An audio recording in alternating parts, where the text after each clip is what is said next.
At a rainy hotel breakfast in Vancouver, my daughter slid a folder across my plate. "Sign this, Dad. It's for your own good." An hour later, her smile was gone. My room key stopped working, and their return flight accidentally left without me. I sat with the bill and the silence, feeling more like a wallet than a father. But I wasn't helpless. That night I saved a recording of her husband whispering about paperwork and called an elder law attorney. We built a quiet fence around everything I'd earned. 30 days later, a knock shook my door back home. My daughter stood there, crying. "Dad, please, we can fix this." I kept the chain on and told her I had terms. No more secrets, no more signatures in the dark. Want to hear what I said next, and how it ended for all of us? Follow the story to the end, and comment the city you're watching from. The quiet of my small Portland home had become its own kind of companion. Mornings arrived without ceremony, filtered light slipping through thin curtains, dust swirling in silence. I had grown used to it after my wife passed. The rhythm was steady, coffee in the same chipped mug, the radio humming faintly, an empty chair across from me that still carried her shadow. It was late morning when the phone rang. Breaking the monotony, Marla's name lit up on the screen, and something inside me stirred. She rarely called without a reason. Her voice, warm and almost too cheerful, flowed through the line. She spoke of a family trip, her and Kenton's idea, to spend quality time together. It sounded sweet, even thoughtful. For a moment, I let myself imagine walking alongside my granddaughter Clara, hearing her laughter instead of echoes in my kitchen. Yet, beneath the warmth, unease pricked at me. Marla had always been practical, distant, her affection measured like coins in a jar. Still, I longed for connection, and her invitation offered a spark I hadn't felt in years. That night, sleep didn't come easily. Memories slipped in like unwelcome guests, Marla sighing when I spoke too long at dinner, Kenton's jokes about my hearing aids, those subtle ways of reminding me I was old, slower, unnecessary. Why now, after months of silence, did they reach out with such open arms? My chest tightened with doubt, but Clara's face pushed through the fog. She had a way of smiling that made me forget the weight of years. Maybe this was my chance to be near her, to feel like family again, against my better judgment. I decided to accept. Loneliness has a way of convincing you to overlook red flags when it promises a sliver of belonging. A week later, I found myself at the airport, suitcase in hand, trailing behind them. Marla walked briskly ahead, checking her phone, while Kenton carried nothing but a smug air. I kept my pace steady, though slower, my knees stiff from the chill of spring. "Dad, can you keep up?" Marla's voice sliced back, laced with impatience. Kenton chuckled, not bothering to lower his tone. "We'll need one of those carts for him soon." I forced a smile, swallowing the sting. Their words hung in the air heavier than my luggage. It was nothing dramatic, just everyday cuts that left unseen bruises. They treated me less like a father and more like a reluctant passenger in their plans. Clara clutched her little tablet, eyes fixed on the screen, barely noticing I lagged behind. By the time we boarded, I already felt like a guest in a story where I should have been the anchor. The trip took us north to Vancouver, Canada. The city gleamed with early spring rain, the streets slick and shimmering under gray skies. Marla checked us into a hotel with polished marble floors and chandeliers, yet when the clerk handed out the keys, my room was tucked away at the back, small, dim, with a single narrow bed pressed against the wall. Marla and Kenton disappeared into a spacious suite overlooking the harbor. Clara followed them, chattering about the view, her voice muffled as the door closed. At dinner, they spoke in circles around me, real estate deals, new ventures, details of a life I wasn't invited into. I poked at my meal, their laughter sounding hollow against the clatter of cutlery. I told myself not to mind. After all, being included at all was more than I had dared hope for. Still, each moment carved deeper into me, the sense that I was a placeholder, not a presence. That night, lying on the stiff hotel bed, I stared at the ceiling, the hum of the air conditioner filling the silence. My wife's voice echoed in memory. Be careful when kindness comes too sudden. I pressed my hands together, uneasy. Through the thin wall, I heard whispers. Marla's tone, low but sharp. Just a few more days, then we'll have everything in place. Kenton's laugh followed, muffled but clear enough. I froze in my bed, realizing their invitation might have never been about me at all. The rain hadn't stopped since we arrived in Vancouver. It came down in a fine mist that clung to the windows of the hotel's dining room, turning the outside world into a watercolor blur. The morning light struggled through, gray and dull, as if it, too, was tired. I sat at the table, listening to the soft clink of cutlery and the muted hum of other guests. Marla approached with the carafe of coffee. She didn't look at me when she poured, her eyes fixed on Kenton as if I were only another chair at the table.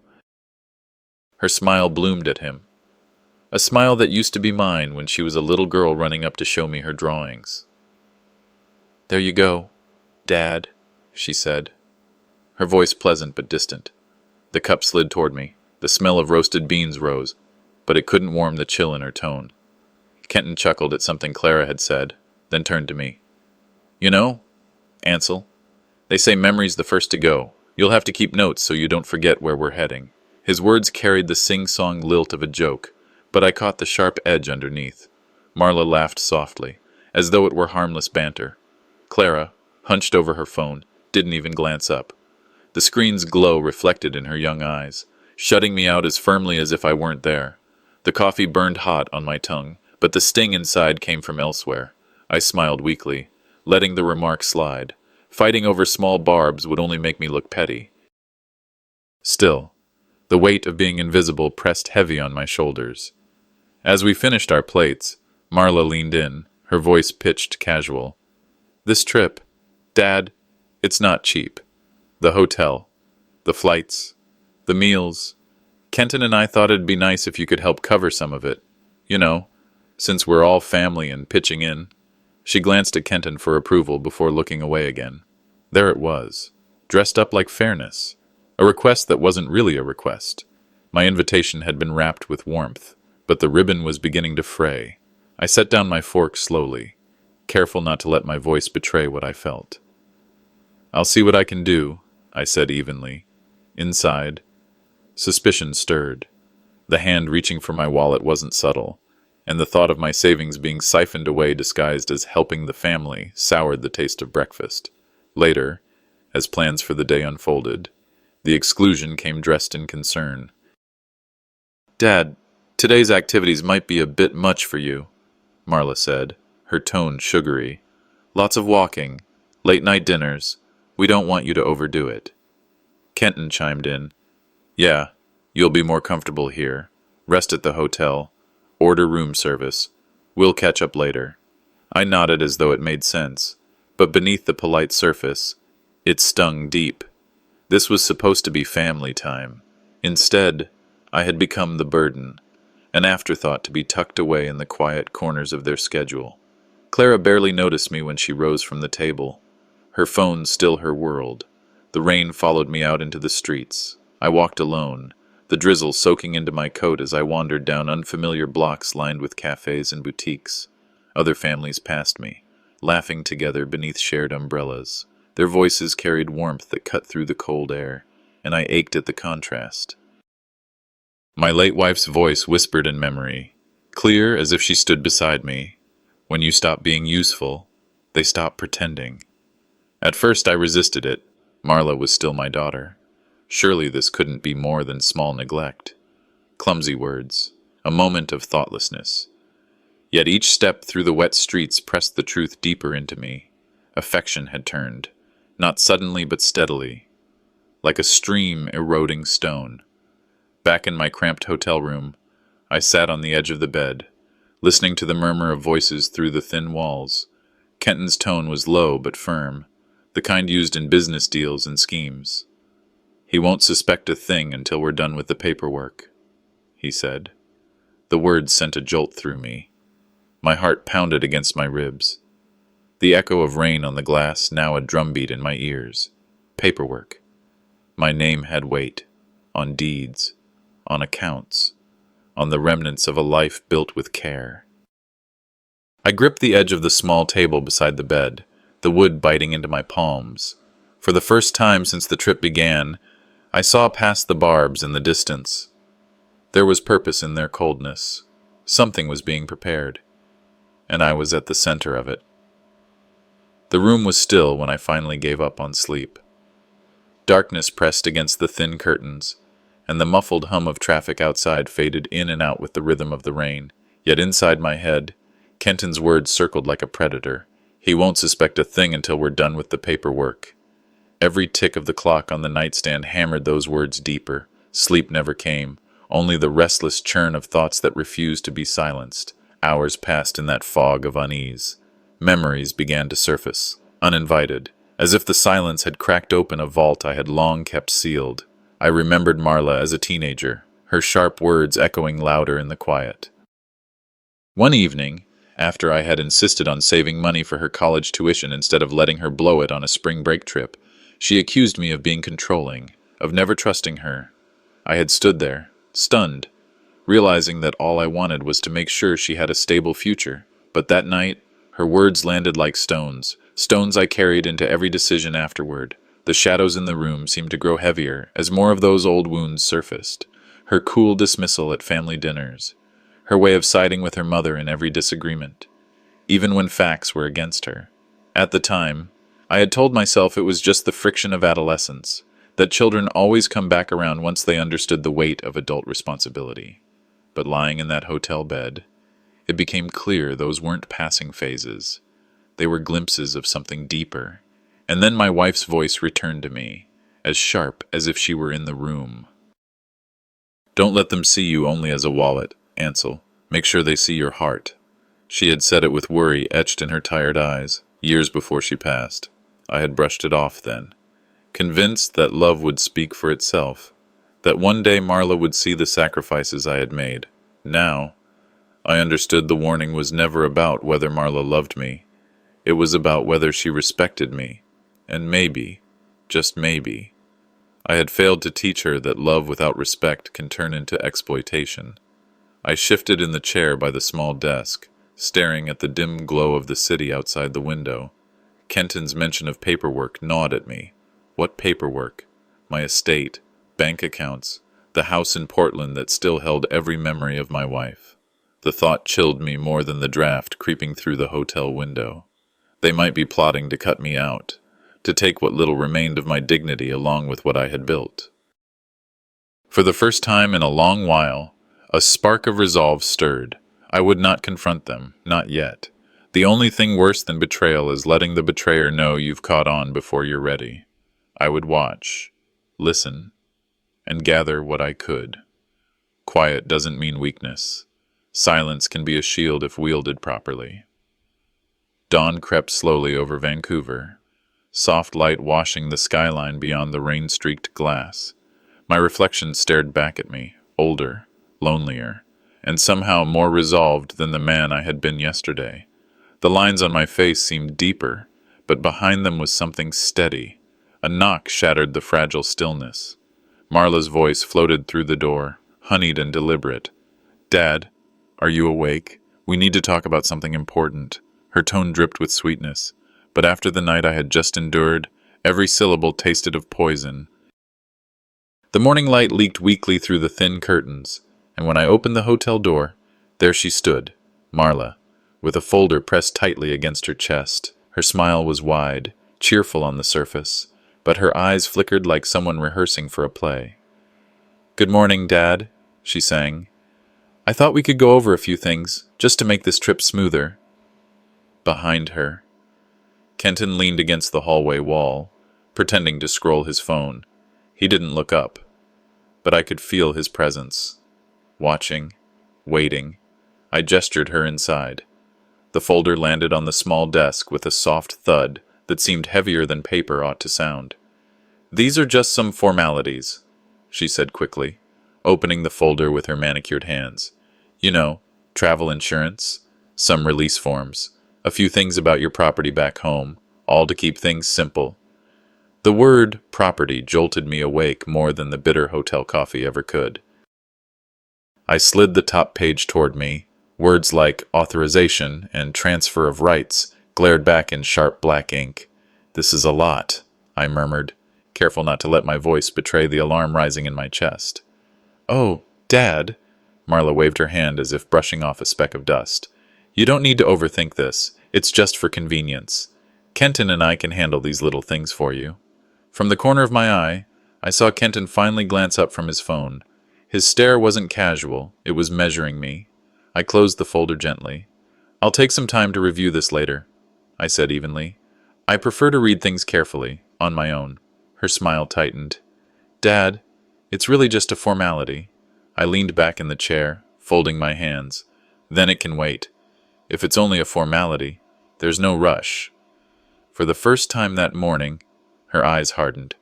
Kenton pocketed his phone and stepped closer into the room, his jaw set. "Look," I said, my voice calm but steady. "I'll send this to Judith Kerrigan back in Portland. She's been my attorney for years.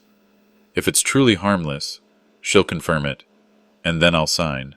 Marla's face froze in place, her practiced warmth slipping. Kenton muttered under his breath, something about always dragging his feet. But I held my ground. I'd learned long ago that silence, delivered at the right moment, carried more weight than shouting ever could.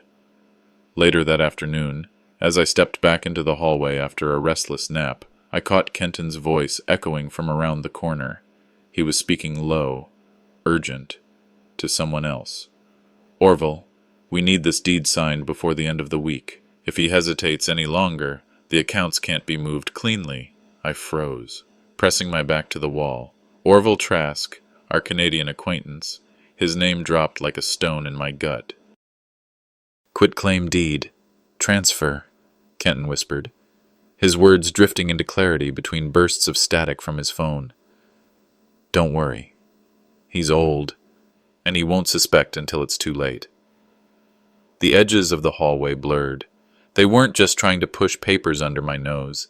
They were weaving a web wide enough to strip me of everything I had worked for, everything my wife and I had built together. Back in my room, I pulled the notepad from the nightstand and began writing. Every phrase, every word I'd overheard. My handwriting was shaky, but the record was clear. The phone on the desk rang suddenly, breaking the silence. An unknown number flashed on the screen. Against my better judgment, I answered. "Mr. Ridgemont?" A woman's voice, sharp but steady. "This is Judith Kerrigan. I'm calling from Portland. I just received some concerning paperwork with your name on it."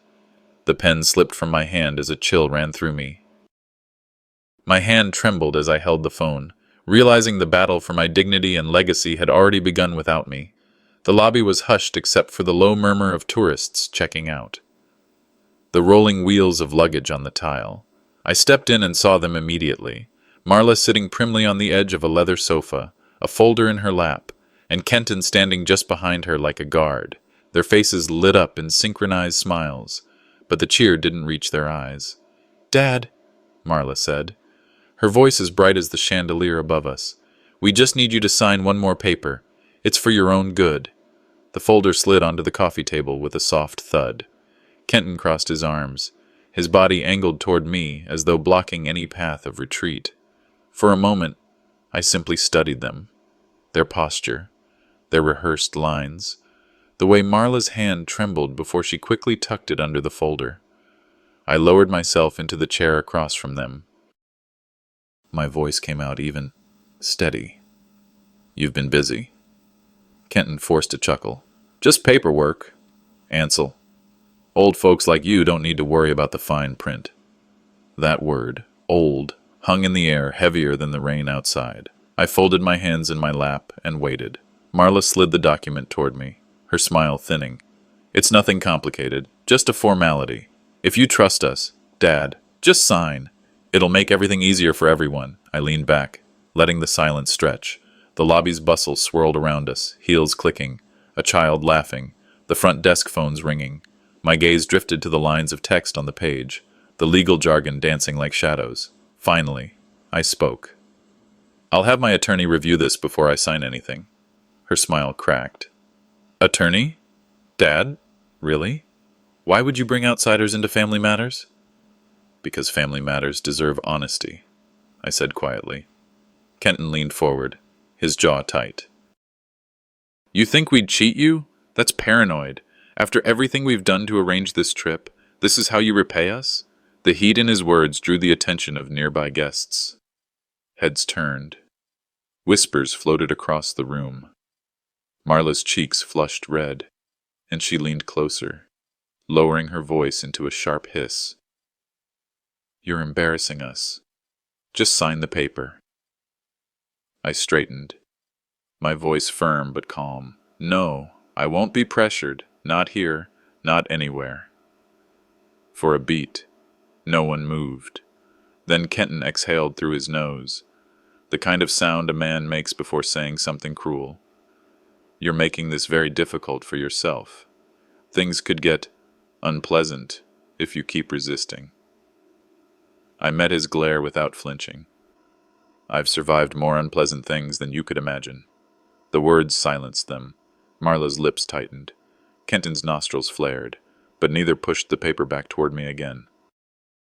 I stood slowly, my knees aching, and buttoned my jacket. Enjoy your morning, I said, and walked out. The drizzle had turned into a steady rain by the time I crossed the street and ducked into a small cafe. The bell over the door jingled, and warmth wrapped around me, the scent of roasted coffee and baked bread softening the sting of the confrontation. Behind the counter, Ephraim Calder glanced up from wiping a mug. His weathered face broke into a faint smile. Morning, Mr. Ridgemont. Rough day? I shook the rain from my coat and settled at a corner table. You could say that. He didn't press. Instead, he brought a steaming cup and set it before me. On the house. The first sip steadied me, the warmth spreading through my chest. Ephraim lingered nearby, his eyes sharp, reading more than I said aloud. You're not the first elder I've seen walk in here shaken by papers and family whispers, he said softly. I looked up, startled. What do you mean? He leaned closer, lowering his voice. Let's just say I've heard stories. But you could be the one who stops it. Before I could ask more, my phone buzzed against the table. The caller ID showed an Oregon number I recognized. I swiped to answer. Mr. Ridgemont? Judith Kerrigan's voice came through, brisk and steady. This is Judith, your attorney. I just received some documents. Transfers, deeds, authorizations, all with your name. Did you authorize any of this? My grip on the phone tightened. No, I haven't signed anything. Ephraim's eyes locked with mine, his expression confirming what I feared. This was bigger than a family squabble. For the first time since arriving, a spark of fight rose inside me. I wasn't just an old man to be cornered and coerced. I was Ansel Ridgemont, and I still had choices to make. The rain tapped against the hotel window like a metronome, keeping time with the restless churn of thoughts that refused to quiet. Papers and scribbled notes cluttered the desk before me, reminders of every word I had overheard, every glance too sharp to be innocent. Judith's warning echoed again and again in my ears. This was no longer just family tension. Something far uglier was taking shape, and it carried the weight of legality and betrayal. The night stretched long. Sleep never arrived. Each time I closed my eyes, Kenton's voice returned, low and smug on that phone call. He won't suspect a thing until we're done with the paperwork. My late wife's voice floated back as well, gentler, sorrowful, a memory wrapped in warning. Don't let them see you only as a wallet. Ansel, make sure they see your heart.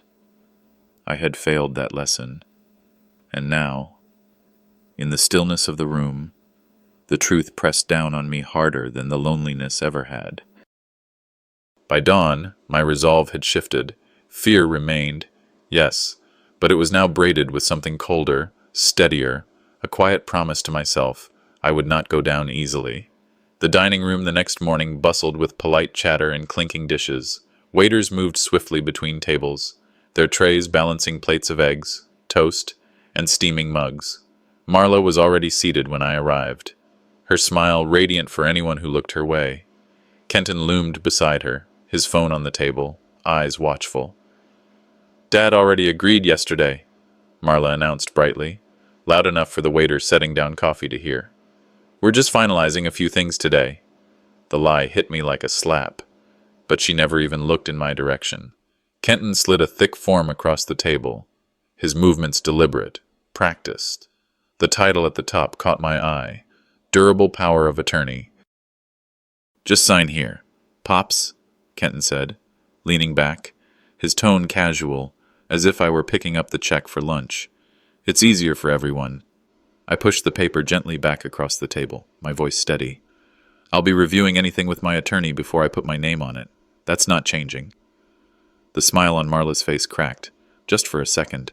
She leaned forward, whispering with a sweetness sharpened by venom. "You're making this harder than it has to be." Other guests had begun to glance our way. Forks paused midway to mouths. Kenton leaned closer, his whisper harsher than hers. "Paranoid and ungrateful, after everything we've done for you." I straightened in my chair, not raising my voice but letting it carry enough. "I've survived more difficult things than this. You'll forgive me if I don't fold over breakfast." The papers sat between us like a loaded weapon. I skimmed the top sheet again, this time letting my eyes drift down to the second page. My chest tightened. There it was, my own signature, scrawled in ink I had never laid down. A forged signature. Heat rose to my face, but I kept my hand still, fingers pressing lightly against the edge of the page as though I were simply holding it in place. My phone rested in my lap. A quick movement, hidden by the tablecloth, and the camera clicked. The soft sound was lost in the room's chatter, but the image was mine to keep. Inside, something shifted. Fear drained into something colder, sharper. Anger no longer burned wild. It cooled into a blade. I set the papers back on the table, untouched. "I've lost my appetite," I said quietly, pushing my chair back. Marla's eyes narrowed, a flash of something desperate breaking through the veneer. "Dad!" "Later." I cut her off, calm, measured. "Not like this." I left them sitting there, their faces frozen between rage and calculation. Back in the solitude of my room, my hands shook only as I dialed Judith Kerrigan. The line picked up quickly, her voice firm and steady. "I've sent you something," I said, attaching the photo I had just taken. Her pause was brief but telling. "Mr. Ridgemont, this isn't just unethical, it's criminal. Do not sign anything, and keep everything you can document." Relief and dread tangled together in my chest. For the first time since this trip began, I wasn't entirely alone in the fight. Rain streaked the window as afternoon dimmed into evening. I sat at the desk again, pen scratching across paper, recording every detail I could remember, the words, the gestures, the forged signature. Each note was a lifeline, a record that might save me later. A faint rustle drew my attention to the door. My heart thudded once, heavy and hard. Sliding across the carpet was a plain envelope, no mark on it. I tore it open with careful fingers. Inside lay a copy of a deed transfer. My breath caught in my throat. Where my name should have stood in black ink, it was crossed out, erased, in bold letters. Another name replaced it, Kenton Vassell. My hand trembled as I held the paper. For the first time in my life, I saw. The invitation came tucked under my door. A neat envelope with Marla's handwriting across the front. Family meeting, 3:00 p.m. Conference room B. The words felt rehearsed, too polished for anything genuine. Still, not showing up would hand them an easy victory. Proof for their whispers that I was slipping, so I put on my jacket, steadied my breath, and walked down the carpeted hallway toward whatever trap they had laid. The conference room buzzed with low chatter when I entered. Rows of chairs had been arranged, a makeshift tribunal. Marla stood near the front, her smile stretched thin but bright enough to fool the untrained eye. Kenton leaned against the table beside her, checking his watch like a man ready for a business deal, not a family gathering. "Dad," Marla greeted sweetly. gesturing toward a chair placed conspicuously at the center of the room. "We just want to talk. For your own good." Suspicion settled heavy in my chest, but I sat. Around me were cousins I hadn't seen in years, a few acquaintances whose faces I barely recognized, and, oddly, two men Kenton must have dragged from his business circle. Their eyes flicked between me and the couple as though they already knew which side to choose. Marla began with a speech that dripped with false concern. She spoke of my forgetfulness, my loneliness, painting me as a man in decline who needed guidance. Each sentence was a dagger wrapped in silk. I kept my face still, though inside every word scraped like gravel against old wounds. Then came the first blow. Kenton stepped forward, announcing that they had arranged this meeting out of love, to ensure my affairs were properly managed. His tone was smooth, but the implication was clear. I was no longer fit to manage my own life. I wanted to stand, to shout. But Judith's voice echoed in my memory. Collect, don't explode. Evidence, not rage. So I sat, hands folded, letting their performance unfold. The second blow was sharper. Kenton introduced a man I didn't recognize, claiming he had been present when I supposedly gave verbal consent to transfer assets into family management. The man spoke with confidence, repeating a script they had surely rehearsed, that I had agreed, that I had thanked them for taking the burden off my shoulders. A lie, bold and barefaced, but polished enough to sound plausible. Around me, some relatives shifted uneasily, while others nodded as though convinced. My throat tightened, but I forced myself to breathe slow, to let the silence speak louder than any outburst. When the witness finished, I leaned forward just slightly. "If I agreed, as you say," I asked evenly, "what day was it? What time? Where were we sitting?" The man blinked, stammered, then fumbled for an answer. Marla quickly cut in, her voice sharp with irritation masked as compassion. "Dad, you don't need to confuse yourself with details." That was enough. A few eyes in the room darted between us, doubt seeping into their expressions. They had expected me to crumble, to lash out like an old man unhinged. Instead, I remained steady, my questions simple, my tone calm, and with every calm word, their carefully built facade cracked. But Marla pressed on, calling for a family decision. She insisted that for my own protection, the relatives should vote on whether I was capable of managing my affairs. My blood ran cold. They wanted to erase me, not with a judge's gavel, but with a show of hands. I looked around the room, faces I had once fed at barbecues, helped with car loans, smiled at during weddings. Now those same hands began to lift, trembling at first, then firmer. One cousin's hand rose, then another. I straightened my back. "If you truly believe this is who I am," I said quietly, my voice carrying more weight than their staged speeches, "then let's put everything in writing." A silence fell, thicker than any argument. Their eyes flicked toward one another, uncertain, unsettled. Still, the hands rose, slow but steady, and I realized my own blood was ready to erase me.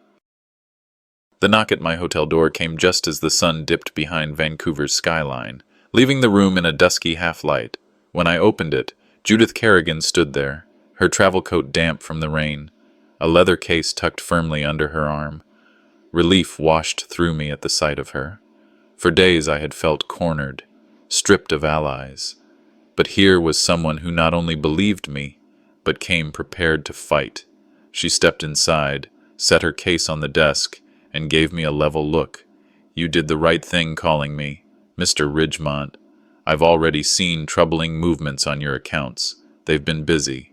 The folders she spread across the desk smelled faintly of ink and fresh paper. Each sheet carried proof I hadn't dared to imagine existed. Bank transfers queued up under my name, documents with my handwriting forged, deeds doctored to erase me. My heart pounded as I flipped page after page. "Both your Portland properties and even the trust account tied to your late wife's insurance," son Judith explained. "Kenton inserted himself in multiple drafts, and Marla signed off as a witness." The room seemed to tilt for a moment, all the little humiliations, The dismissive remarks, the sudden warmth of their invitation, it had all been part of this. Yet instead of despair, I felt a cold steadiness spread inside. For the first time in weeks, I wasn't questioning my memory or doubting my instincts. They were the liars, not me. I looked up from the papers. Tomorrow, we face them. Judith nodded. And we do it on your terms. The next afternoon, the hotel's conference room buzzed with restless whispers. Marla sat at the head of the table, Kenton at her side, their posture calculated to project control. Around them, cousins and acquaintances shuffled nervously, curious to watch the drama unfold. But when I walked in with Judith, silence swept the room. She laid her folders on the table, her calm composure in stark contrast to their forced smiles. Marla leaned forward, voice dripping with condescension. "Dad, this isn't necessary. We're just trying to make sure you're cared for." Judith opened the first folder and slid it across the table. "Is that why your husband's name appears here on financial documents filed without Mr. Ridgemont's consent?" Gasps rippled through the audience. Kenton's jaw tightened, his hand twitching against the table. Marla's cheeks flushed, but she forced a laugh.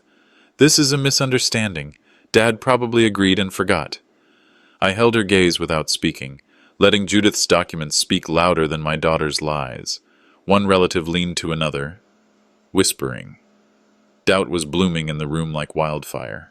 The moment came when denial could no longer hold. Kenton rose to his feet, voice booming. "This is ridiculous." He told me himself he wanted to transfer responsibilities. That was when I pulled out my phone, hands steady, and pressed play. Kenton's own voice filled the room, captured during his late-night call. "He won't suspect a thing until we're done with the paperwork." The silence that followed was deafening. Every face turned toward Marla, whose smile had evaporated, leaving only pallor. Kenton tried to stammer out a protest, but the weight of his own words hung in the air like chains. I didn't raise my voice, didn't gloat. "You wanted witnesses? Now you have them." The gathering unraveled after that. Relatives rose, some leaving in shame, others murmuring support in my direction. Marla stormed from the room, heels striking the floor like gunshots, while Kenton muttered threats about lawsuits, his face blotched with rage. Through it all, Judith remained steady. When the room emptied, she leaned close to me and spoke softly, but firmly. "We've only weakened them today. They'll try again, but now we strike back." For the first time in weeks, I saw fear in their eyes instead of pity or contempt, and for the first time, I felt the tide shift in my favor. The morning after the confrontation arrived heavy, like the air before a storm that never fully clears. The phone in my room buzzed before dawn, one call after another. Some hung up the moment I answered. Others lingered long enough for me to hear muffled voices in the background. Down the hallway, the sound of relatives whispering carried through thin hotel walls. My name floated between the syllables, spoken with caution, as though it had become dangerous to be associated with me. Vindication should have felt sweet, but it didn't. Though Judith had revealed the truth and exposed their schemes, I woke with a hollowness that no victory could fill. For every cousin who might quietly admire my stand, there were two others who now avoided my gaze in the lobby. My daughter and her husband had poisoned the well so deeply that even those who believed me seemed too frightened to say so aloud. By mid-morning, the rift became undeniable. A cousin phoned to offer hushed sympathy, saying, "I'm sorry you had to go through that, Uncle Ansel. I wish I could say more." Then she hung up quickly, as if worried someone might catch her speaking to me. Hours later, another cousin left a voicemail accusing me of exaggerating and ruining the family's name. The sting of that cut deeper than the venom of Marla's words. Betrayal from her was expected, but from those who shared my blood, it scraped the marrow of my bones. When I stepped into the hotel cafe for breakfast, the division became a public spectacle. Clusters of relatives sat at scattered tables, each group deliberately keeping distance. Their eyes flicked toward me, then away, like I carried a contagion. Ephraim Calder, the cafe's owner, approached quietly and set down a cup of coffee without asking. "On the house," he said softly, his eyes kind but clouded with worry. You've got to know. Some folks will hide their sympathy to protect themselves. Don't take every cold shoulder as truth. His words comforted me, but only for a moment. The truth was simple. I was becoming isolated. The family I had built through years of sacrifice was fracturing before me, and the circle of support grew smaller with each passing hour. By afternoon, the campaign against me had spread beyond blood. Marla's voice carried through the network of neighbors and acquaintances like wildfire. I learned she had called old friends back in Oregon, hinting that I was unfit. That age had clouded my judgment. Calls I placed to those friends went unanswered. One number, a man who had been in my life for 40 years, declined the call outright. The silence from people I had once leaned on for decades hit harder than the barbed words of my daughter. It wasn't just my family being stripped away, it was the very community I belonged to. Loneliness settled on me like the rain that streaked down the Vancouver windows. I found myself staring at a photograph tucked in my wallet. Clara, years younger, her gap-toothed smile lighting up a Christmas morning we had shared long ago. She had been the one pure light through all of Marla's tempests, the bond I held on to when everything else cracked. Yet even that bond felt fragile now. As the evening deepened, a soft knock echoed through my hotel room door. For a moment, I thought it was another relative, ready to scold or accuse. But then came a voice, trembling and unsure. "Grandpa, I don't know who to believe anymore."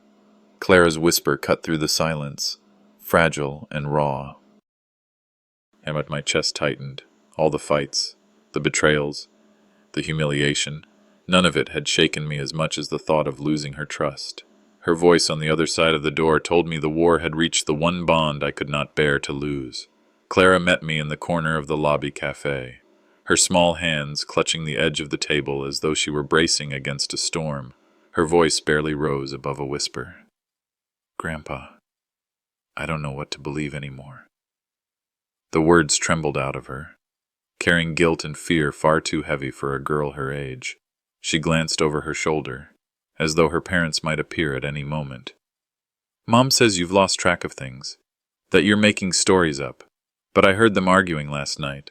I heard Kenton mention money, and I don't think Mom's telling me the whole truth." A pang shot through my chest. For so long, I had told myself that Clara was beyond their reach, that her innocence shielded her. But now, caught in the crossfire, she was torn. Her wide eyes searched my face not for answers, but for refuge. "You don't have to choose sides today," I told her softly, covering her hand with mine. "All you need to do is remember who's always been there for you. The truth has a way of surviving. Don't let anyone scare you into forgetting that." Her lips pressed together as tears welled up. She nodded once, quickly, as though any greater show of emotion might give her away. Then she rose and hurried off, leaving me alone with the ache of both pride and sorrow. By the next morning, whispers spread like wildfire. The hotel corridors hummed with murmured speculation, cousins exchanging glances in elevators, acquaintances muttering by the breakfast bar. Some nodded to me with quiet sympathy, others avoided eye contact altogether. Judith called that morning, her voice firm. "Mr. Ridgemont, the filings are ready. We'll move to secure your accounts before any damage escalates further." The words carried both relief and dread. Relief that someone capable stood beside me now. Dread because the battle was leaving the shadows and stepping into the open. Escalation was no longer a matter of if. It was here. At breakfast. Ephraim Calder slid into the seat across from me. "I've been hearing things," he said, his tone low but steady. "Kenton's name isn't carrying the weight it used to. Some of his colleagues are embarrassed, even distancing themselves, words getting out." I looked around the cafe. A pair of relatives glanced up, then back down at their plates. Divisions were setting like cracks in old wood. That afternoon, the first true fracture showed. A cousin who had once stood firmly by Marla's side slipped an envelope under my door. Inside lay a written statement, signed, admitting she had been pressured into backing Marla's version of events. She wrote that she couldn't keep lying, not after seeing Clara's face at the last meeting. And then there was Orville Trask. He approached me outside the hotel, his hands shoved deep into the pockets of his jacket. "I didn't want to get in the middle of family matters," he admitted. But I overheard Kenton talking about deeds and accounts. You need to know. You're not imagining this. The validation burned in my chest. For days I'd been walking through fog, my reality constantly twisted by my own daughter's lies. Now, voices were beginning to rise on my side, faint but undeniable. That evening, the door to my suite burst open. Marla strode in without knocking, her face flushed, her eyes wild. She slammed a folder onto the table. You think you're clever, don't you? Turning people against me? Turning Clara against her own mother? I stayed seated, my hands folded in front of me. I haven't turned anyone. The truth speaks for itself, Marla. Her voice rose, sharp enough to slice the room in two. You're pathetic. Dad, you've always been controlling, and now you're just bitter that you can't run my life anymore. I leaned forward, meeting her eyes steadily. No, Marla. I'm bitter because somewhere along the way, you forgot I was your father and started seeing me only as an obstacle. But here's the thing about lies. They don't last. The truth has a way of surviving longer than any of us. For a moment, the fury drained from her face, replaced by something raw, fear, perhaps, or shame. Then a sound from the hallway froze us both. Clara stood in the doorway, her face pale, her hands gripping the frame. Tears shone in her eyes as she looked between us. When Clara's eyes filled with tears at her, the courthouse loomed gray against the Vancouver skyline, its columns wet from the drizzle that hadn't let up since dawn. Judith walked beside me, her briefcase clutched like a weapon, her steady voice the only warmth in that cold morning. Inside, the corridors echoed with footsteps and whispers. Clara sat in the gallery when we entered, her small smile barely visible, trembling at the edges. My chest tightened at the sight, my granddaughter caught between two worlds, neither of them kind. When the bailiff called the case, we took our seats. Across the aisle, Marla and Kenton leaned into each other, whispering as if this were a family squabble instead of a legal battle. Their attorney stood tall, sharp suit pressed, eyes darting between papers and the judge. The hearing began with them. Marla's voice cracked with practiced emotion as she claimed she only wanted what was best for her confused father. Kenton added smooth phrases about safety and guardianship, making me sound like a man lost in his own fog. Their lawyer picked up the thread, framing me as vulnerable, easily misled, incapable of making sound decisions. Each word was a knife, twisted carefully to make me doubt my own strength in the eyes of strangers. Anger surged hot in my chest, but I held still. I had promised Judith and myself not to erupt. Dignity was my shield now, not rage. When it was our turn, Judith rose with the calm precision of someone who had waited her whole career for this moment. She began with the forged documents. She slid them onto the judge's bench, one after another, pointing out the inconsistencies, the handwriting that wasn't mine, the dates that didn't match, the signatures lifted and pasted. Gasps broke out from the gallery. My eyes stayed on Clara, who pressed her hands together tightly, her knuckles white. Then came the recording. My own voice wasn't on it, just Kenton's, whispering into his phone about paperwork and transfers.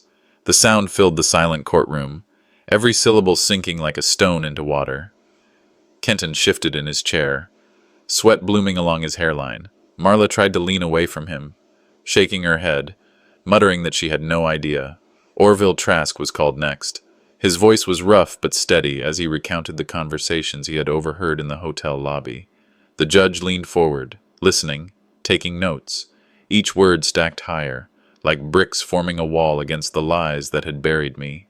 Finally, the turning point arrived. The judge asked Marla a direct question about her timeline of events. She faltered, eyes darting to Kenton. Her story contradicted what she'd said just minutes earlier.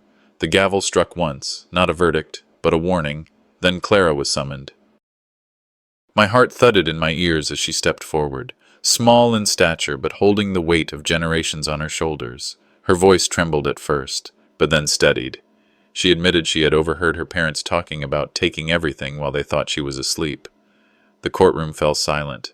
I felt no triumph, only a wave of vindication, not joy, not revenge, just the simple truth standing where lies had sat.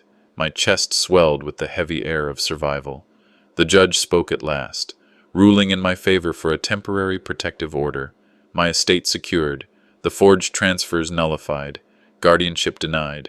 The final written order would come tomorrow, but for now, the storm had paused. We filed out into the gray light of late afternoon. The drizzle had eased, but the chill remained. Marla brushed past me, her face hard, her voice a hiss only I could hear. "You may have won today, but you'll regret crossing me." The gavel had fallen, but the echo of my daughter's venom told me the war was far from over. The morning after the hearing broke clear but heavy with its own kind of silence. I sat on a wooden bench outside the courthouse, hands steady around a paper cup Orville had brought me. The sky hung low, gray and damp, yet my chest felt lighter than it had in weeks. Still, a darker thought pressed at me. What good would it be to win on paper if I lost Clara's trust forever? Orville eased down beside me, setting his own coffee on the bench. "You got a choice, Ansel," he said softly. "You can spend the rest of your years angry, or you can spend them dignified.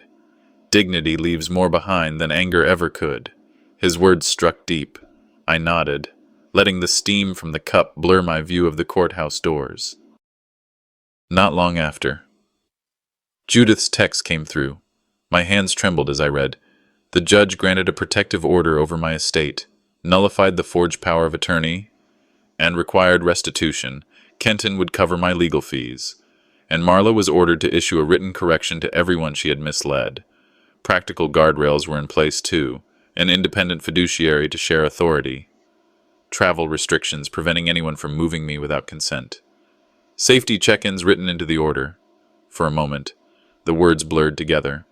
Relief and sorrow ran through me in equal measure.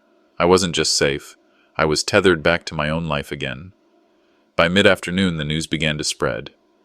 Kenton's firm sent out an internal notice. Administrative leave pending further investigation. Marla's social circle turned on her almost as quickly. Her online fundraiser vanished. A friend of hers, once bold in accusing me, slipped an apology letter under my door. Reading it, I felt no triumph, only a loosening in my chest, like an old rope finally cut free. That night, as rain streaked down the hotel windows, a knock rattled my door. I approached with caution, sliding the chain lock across before opening it. Marla stood there, her face pale, eyes rimmed red, hands trembling. "Dad, please, we can fix this. I need you," she whispered. Her words tumbled out in broken pieces. Stress, Kenton's influence, misunderstandings, and finally, the truth behind her panic. She feared losing Clara. I kept my voice calm, the chain still fixed in place. "I remember the night at the cafe," I said evenly. "The cramped hotel room, the whispers I wasn't supposed to hear, and these 30 long days you left me wondering if I was worth anything more than my signature." Her face crumpled. It wasn't supposed to go this far. Yet it did. I answered. I laid out my terms, not revenge, but boundaries, therapy. Written amends to me and to Clara, no financial requests for at least a year, and a supervised family mediation with Judith present. "If you refuse," I said quietly, "then we remain no contact. If you agree, it starts slow, and only with Clara's consent." Her eyes darted, searching for old ground to stand on. Entitlement flickered, then dimmed. For the first time, she seemed to realize there was no angle left to play. Moments later, my phone rang. Clara's voice came through, fragile but steady. "Grandpa, I heard everything. I'm not staying with Mom tonight. I'm going to a friend's. But tomorrow, can we have pancakes at Ephraim's cafe? Just us?" Tears pricked at my eyes. "Yes, sweetheart. Just us." Marla heard it too, the sound of control slipping through her fingers. She turned away. shoulders shaking, the hallway swallowing her whole. Morning light spilled over Ephraim's cafe the next day, golden against the worn counter.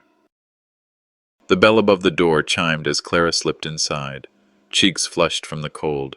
Ephraim slid a skillet across the stove, the smell of butter and batter filling the air. Clara and I sat together, talking not of courtrooms or betrayals, but of her school, her cycling meets, her plans for the summer. I reached into my coat pocket and handed her a small leather journal. "Write what you see," I told her. "Not what you're told. That way, you'll always know where you stand." She pressed it to her chest, eyes shining. Later that evening, I locked my door, not in fear, in peace. To those listening now, my peers, my neighbors, my fellow elders, I'll say this: protect your documents, split your powers, never sign under pressure. Dignity is not a weapon, it is a boundary, and boundaries are the walls that hold our worth intact. I closed the door that night not to keep anyone out, but to keep the right parts of me in: faith, boundaries, and the quiet courage to start again.